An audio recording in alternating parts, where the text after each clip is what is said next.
नमस्कार। मैं आलोक चांटिया अखिल भारतीय अधिकार संगठन की तरफ से संपूर्ण भारत में चल रहे लॉकडाउन के 30वें दिन जब देश में कुछ ऐसी परिस्थितियां पैदा हो गई हैं कि जो लोग हमको बचाना चाहते हैं, हम उन्हीं लोगों के अहित को सोच रहे हैं, उनको मारना चाहते हैं। ऐसी स्थिति में मैं अपनी कोई बात आरंभ करूं उससे पहले मुझे एक कहानी याद आ रही है कि एक बार एक साधु नदी के किनारे नहा रहे थे। उन्होंने देखा पानी में एक बिच्छू बहता हुआ चला जा रहा है। उन्हें अपने कर्म और अपने धर्म का ज्ञान हुआ और उन्होंने बिच्छू को अपने हाथ में जैसे पकड़ना चाहा, उस बिच्छू ने उन्हें डंक मार दिया। उसके बाद वह बिच्छू गिर गया। दोबारा फिर महात्मा ने उस बिच्छू को जब उठाना चाहा, उसने फिर वही कार्य किया और उन्हें काट लिया। इसी तरह कई बार उसने यही किया, लेकिन अंततः महात्मा अपने दृढ़ निश्चय के कारण उस बिच्छू को बचाने में सफल हो गए। लेकिन एक व्यक्ति जो ये सब देख रहा था, उसने महात्मा से पूछा कि यह बिच्छू जब बार बार आपको हानि पहुंचा रहा है, आपके हाथ में डंक मार रहा है, तो फिर आप इसे क्यों बचाना चाहते हैं?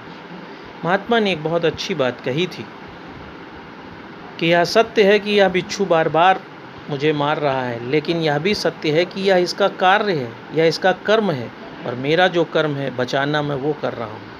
आज पूरी तरह से यह कहानी उन लोगों पे चरितार्थ होती है जो अपने कर्म में, अपने धर्म में यह मान चुके हैं कि हम उन डॉक्टर्स को, उन पुलिसकर्मियों को क्षति पहुँचाएंगे, उन पर हमला करेंगे, उनके साथ मारपीट करेंगे, जो हमें इस कोरोना वायरस के समय में बचा रहे हैं।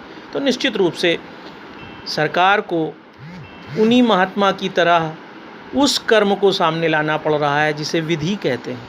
1896 में जब इस देश में बुबोनिक प्लेग फैला था, तब यह देश अंग्रेज़ों के अधीन था और अंग्रेज़ों ने उस समय यह कानून बनाने के लिए कि किसी भी तरह से कोई व्यक्ति कहीं निकल ना पाए, यदि बस सेवा है तो उसको कैसे रोका जाए, रेल सेवा है तो कैसे रोका जाए, किस व्यक्ति को कहाँ पर रखा जाए, कहाँ प्रतिबंधित किया जाए, इस बात को स्थापित करने के लिए उस महामारी के समय जिस कानून को लाए थे, उसे महामारी रोक अधिनियम 1897 कहा गया। बहुत ही आश्चर्य की बात यह है कि इतना पुराना, 123 साल पुराना वो कानून कभी इस देश में प्रयोग नहीं हुआ। लेकिन आज जब पूरा विश्व कोरोना वायरस संक्रमण से ग्रसित है, उस समय में अंग्रेज़ों द्वारा बनाया गया वही कानून सबसे पहली बार आगरा में 15 मार्च 2020 को इस संक्रमण के दौरान प्रयोग किया गया है। लेकिन अभी जिस तरह से लोग डॉक्टरों को क्षति पहुंचा रहे हैं, संपत्तियों को क्षति पहुंचा रहे हैं, पुलिस को क्षति पहुंचा रहे हैं, नर्स को क्षति पहुंचा रहे हैं, उस समय ज़रूरी है कि इसी महामारी रोक अधिनियम 1897 को लागू करने के लिए कुछ व्यवस्था की जाए, और इसीलिए सरकार ने इसमें संशोधन किया है। अब यह कानून महामारी रोग संशोधन अधिनियम 2020 कहलाएगा। और सबसे महत्वपूर्ण बात यह है कि कहने को यह अधिनियम है, लेकिन इसमें सिर्फ 4 धाराएं हैं। पहली धारा, जैसा कि सभी को पता है, ये इसका नाम है।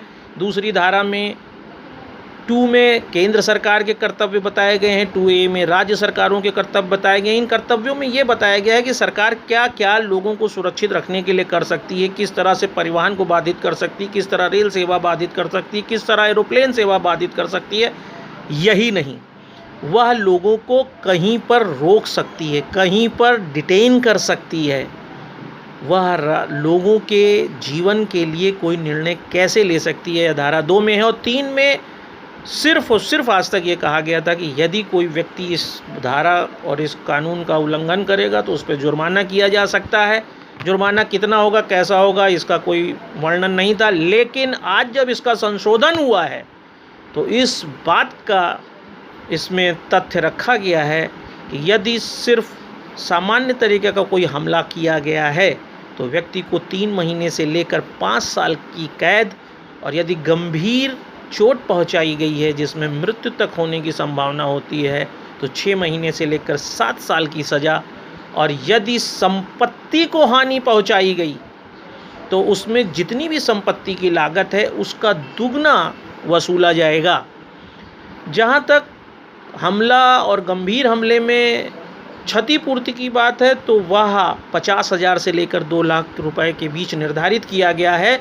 और अंतिम धारा 4 इस बात के लिए बनाई गई थी कि इन महामारी अधिनियम के अंतर्गत यदि सद्भावनापूर्वक कोई कार्रवाई की गई है तो उस कार्रवाई के विरुद्ध किसी भी न्यायालय में उसे चुनौती नहीं दी जा सकती। तो इस छोटे से कानून के द्वारा सरकार आज मानवता को विधि के दायरे में स्थापित करने के लिए संशोधन ला चुकी है। लोगों को समझना होगा कि विधि का इस्तेमाल तभी किया जाता है जब छोटे स्तर पर किसी संस्कृति को बचाने की आवश्यकता होती है तो वहाँ पंचायत उनकी अपनी होती है। जब राष्ट्र राज्य की संकल्पना में किसी राष्ट्र को बचाना होता है, वहाँ के लोगों को बचाना होता है, तब वहाँ पर न्यायालय होता है। उस न्यायालय में चलने वाली विधि होती है, सर्वोच्चता संविधान की होती है। और इसीलिए आज इस कानून के द्वारा भारत जैसे विशाल देश में, जिसकी जनसंख्या विश्व की दूसरी बड़ी जनसंख्या है, उसमें लोगों को बचाने के लिए महामारी रोग अधिनियम 2020 संशोधित रूप में हमारे सामने आ चुका है। आप राष्ट्र को अपना समझें। भारतीय संविधान में प्रस्तावना में हम शब्द की ढंग से व्याख्या करें, उस हम में हिंदू, मुस्लिम, सिख, ईसाई सभी को शामिल करें। पर आज सबसे बड़ी आवश्यकता ये है कि आप उन लोगों को निश्चित रूप से इस हम में सबसे अधिक महत्व दें, जो डॉक्टर हैं, जो नर्स हैं, जो पुलिस हैं, जो रात दिन अपने को बचाने के लिए नहीं, अपने देश में रहने वाले भारतीयों को बचाने के लिए अपने जान को जोखिम में डाल रहे हैं। कई लोग इसी सेवा करते हुए दुनिया को छोड़ भी चुके हैं। इसलिए इस कानून के द्वारा गंभीरतापूर्वक आप देश के लिए जीने का प्रयास करें, ताकि यह सिद्ध हो सके कि हम कानून के द्वारा नहीं बल्कि अपनी आत्म सुरक्षा और आत्मज्ञान के प्रकाश में देश के लिए जीना चाहते हैं।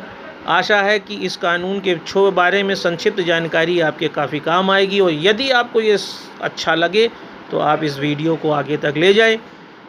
आइए हम सब मिलकर एक सुदृढ़, अच्छा, सुरक्षित, संरक्षित और स्वस्थ राष्ट्र बनाने का प्रयास करते हैं। जय हिंद, जय भारत।